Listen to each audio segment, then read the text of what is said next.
हरि ओम हरि ओम।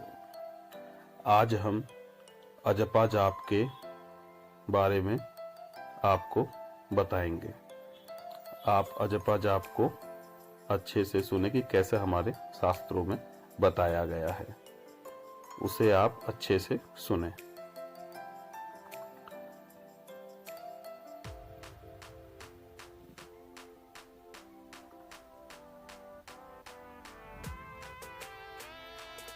प्राणवायु के हकार की ध्वनि से बाहर जाने पर और सकार की ध्वनि से भीतर आने पर हंस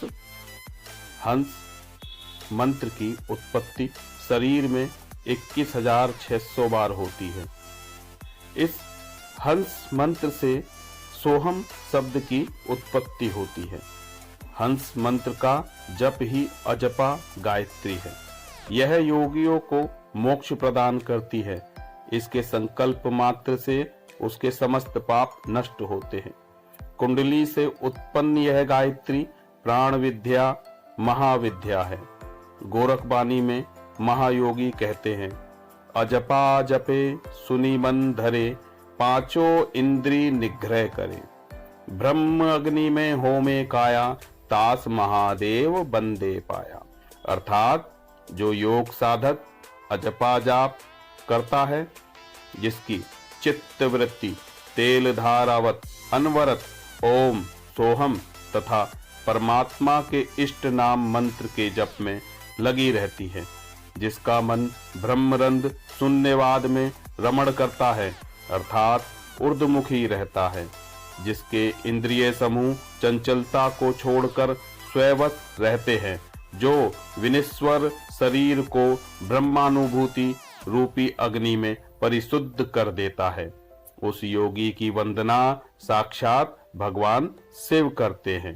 वस्तुतः जब जीव श्वास लेता है तब स शब्द के साथ प्राणवायु पेट के अंदर जाती है और ह शब्द के साथ बाहर निकलती है। एक व्यक्ति साधारण स्वरूप स्थिति में स्वभावतः प्रत्येक 24 घंटे के भीतर 21,600 बार श्वास लेता है। नित्य प्रति 21,600 की संख्या में हंस का जप करने वाला साधक सोहम रूप हो जाता है। एक आध्यात्मिक जिज्ञासु के लिए यह आवश्यक है कि वह अपनी प्रत्येक श्वास पर ध्यान दे और उसके महत्व को समझे। श्वास प्रक्रिया के यमित, नियमित, दीर्घकालिक, अल्पकालिक करने के लिए किसी बाहरी प्रयत्न पर नहीं, बल्कि श्वास प्रक्रिया पर ध्यान देना होता है। जिज्ञासु की कोशिश होनी चाहिए कि उसकी कोई भी श्वास कम से कम जागृत अवस्था में व्यर्थ न होने पावे। यही वह सत्य है जिसे प्रत्येक श्वास अव्यक्त रूप में उसके हृदय में ध्वनित करती है। यह अजपा जप है।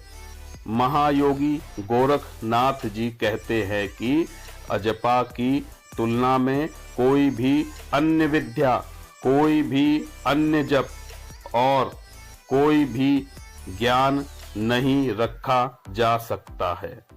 जैसा कि एक संत ने कहा भी है कि ऐसा जाप जपो मन लाई, सोहम सोहम सुरता गाई। 600 सहस 21 जाप, अनहद उपजे आप ही आप। अजपा के नियमित अभ्यास से श्वास प्रक्रिया सामान्य होती है, जो समाधि में पहुंचने में सहायक होती है। तो मित्रों, ये आपको अजपा के बारे में आज बताया है कि किस तरह हमारे शास्त्रों में इस अजपा को, जो हमारी श्वास में लगातार चल रहा है, कि इसको कैसे इस पर ध्यान देना चाहिए। आप इस पर